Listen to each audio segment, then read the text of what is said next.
আসসালামু আলাইকুম viewers, ARP চ্যানেলের পক্ষ থেকে আপনাদেরকে আন্তরিক শুভেচ্ছা। আজকের টিউটোরিয়ালে কম্পিউটার বেসিক কোর্সের আমরা শিখব টাস্কবার কি, টাস্কবারের কাজ কি, টাস্কবার ওভারভিউ সম্পর্কে আমরা আলোচনা করব।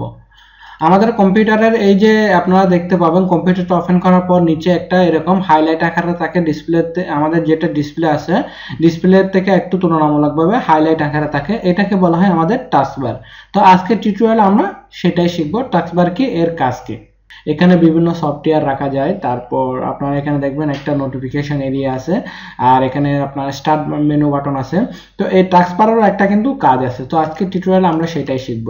তো টাস্কবারের কাজ হচ্ছে, আমরা যখন কোনো কিছু ওপেন করি, সাপোজ আমি কন্ট্রোল প্যানেলটা এখান থেকে যদি ওপেন করি, যেমন কি আমি কন্ট্রোল প্যানেল ওপেন করলাম বা কোনো সফটওয়্যার ওপেন করি, দেখা যাবে কি যে দেখেন এখানে এটা তুলনামূলকভাবে এটা এখানে চলে আসে, আমাদের টাস্কবারের মধ্যে চলে আসছে। এবং অন্য যেগুলো আছে, যে আমি এগুলো ওপেন করিনি, কিন্তু এই যে এগুলো ওপেন হয়নি, আমি এগুলো অলরেডি এখানে সেট আছে, সেজন্য এখানে এরকম দেখাচ্ছে। আর আমি যেটা ওপেন করলাম সেটা একটু হাইলাইট দেখাচ্ছে, দেখেন এই যে নিচে একটা আন্ডারলাইন চলে আসছে, যাতে করে আমরা বুঝতে পারি অ্যাপ্লিকেশনটা আমাদের, এই সফটওয়্যারটা আমাদের ওপেন আছে। এরকম আমরা রেখে দিতে পারি বা আমরা বুঝতে পারবো এর মাধ্যমে। তারপর যদি আমরা কোনো ফোল্ডার ওপেন করি, সাপোজ আমি এখান থেকে এই ফোল্ডারটা ওপেন করব, ঠিক আছে? তো ফোল্ডারটা ওপেন করলে ওই যে ফোল্ডারের আইকনটা এখানে হাইলাইট হয়ে গেছে, একটু আগে এটা হাইলাইট ছিল না, এখন হাইলাইট হয়ে গেছে। তাহলে আমরা একসাথে বুঝতে পারবো আমাদের এই ফোল্ডারটা ওপেন হচ্ছে, ঠিক আছে, এটা ওপেন আছে। আর আমরা যদি একসাথে দুইটা ফোল্ডারে কাজ করতে চাই, যে আমি এই ফোল্ডারটা কাজ করব, সাথে সাথে আমাদের এই যে কন্ট্রোল প্যানেলের কাজ করব বা অন্য কোনো সফটওয়্যারের কাজ করব, তো আমরা এটা ক্লিক করলে আমাদের ফোল্ডারটা ওপেন হবে। আবার সাথে সাথে যদি আমি এটা ক্লিক করি, আমাদের এই যে কন্ট্রোল প্যানেলটা ওপেন হয়ে যাবে। তো এভাবে আমরা এট দ্য সেম টাইম আমরা একসাথে দুইটা ফোল্ডারের কাজ করতে পারবো।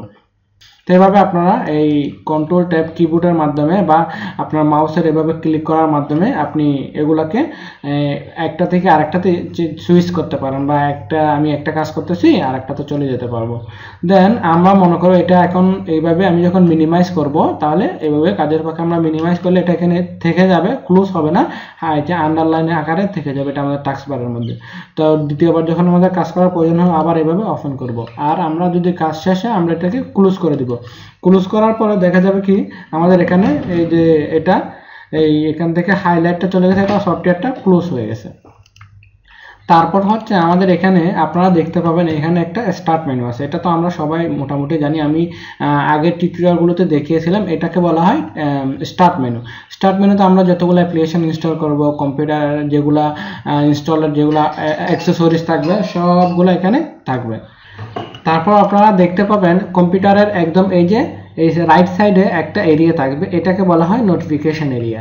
এই নোটিফিকেশন এরিয়াতে আমরা অনেকগুলো জিনিস দেখতে পাবো, যেমন কি আমরা এখানে ক্লক দেখতে পাবো, যে আমরা টাইম দেখার জন্য date and time.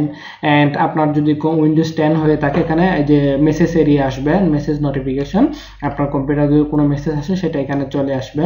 Then message এরিয়ার মধ্যে আরও অনেকগুলো অপশন আছে, যেমন কি এখানে নেটওয়ার্কিং, তারপর লোকেশনটা চালু রাখতে পারবেন, তারপর আপনার ব্লুটুথ এখান থেকে কানেক্ট করতে পারবেন, তারপর আপনার ব্রাইটনেসটা কত আছে সেটা এখান থেকে জানতে পারবেন। আপনি সেটিংসে চলে যেতে পারবেন, কম্পিউটারসে, এগুলো এখান থেকে আপনারা নিয়ে নিতে পারবেন। এইসব অপশনগুলো সম্পর্কে আপনারা দেখতে পাবেন। দেন আর একটা অপশন আছে এখানে আপনার ব্যাটারিটা আপনি এখান থেকে ব্যাটারির পার্সেন্টেজ দেখতে পারবেন, যদি আপনার ল্যাপটপ হয়ে থাকে। তারপর এখানে আরেকটা এরকম একটু হাইট আকারে থাকে, এটাতে আপনার যেগুলো সফটওয়্যার এখানে শর্টকাট আকারে থাকবে, যেমন কি অ্যান্টিভাইরাস, অনেকগুলো সফটওয়্যার এখানে শর্টকাট আকারে থাকবে। তারপর এটাকে বলা হয় ভলিউম কি, আপনি এখান থেকে ভলিউম কিটা বাড়াতে কমাতে পারবেন। আপনার যদি ভলিউম কিটা বাড়ানো কমানোর প্রয়োজন হয়, এখান থেকে কমাতে বাড়াতে পারবেন। তো বন্ধুরা, আজকের টিউটোরিয়ালে আমরা শিখলাম টাস্কবার কি, টাস্কবারের কাজ কি, টাস্কবার কিভাবে কাজ করতে হয় সেটা আমরা শিখলাম। নেক্সট কোনো টিউটোরিয়ালে আমরা আবার শিখবো অন্যান্য বিষয়গুলো নিয়ে, টাস্কবার ওভারভিউ কিভাবে করতে হয়, টাস্কবারকে কিভাবে এডিটিং করতে হয় সে সম্পর্কে আমরা আলোচনা করব। তো আমার টিউটোরিয়ালটি ভালো লাগলে অবশ্যই লাইক, কমেন্ট এবং শেয়ার করবেন। এবং পূর্বের টিউটোরিয়ালগুলো যারা দেখেননি, আমার ভিডিও ডেসক্রিপশন বক্সে চলে যান, আমি সেখানে সবগুলো লিঙ্ক দিয়ে দিব, আপনারা সেখান থেকে দেখে নিতে পারবেন। তো আমার ভিডিওটি ভালো লাগলে অবশ্যই লাইক, কমেন্ট এবং শেয়ার করবেন, আমার চ্যানেলটি সাবস্ক্রাইব করবেন। পরবর্তীতে এরকম ভিডিও নিয়ে আপনাদের সামনে আবার হাজির হচ্ছি। ততক্ষণ ভালো থাকবেন, সুস্থ থাকবেন, ধন্যবাদ।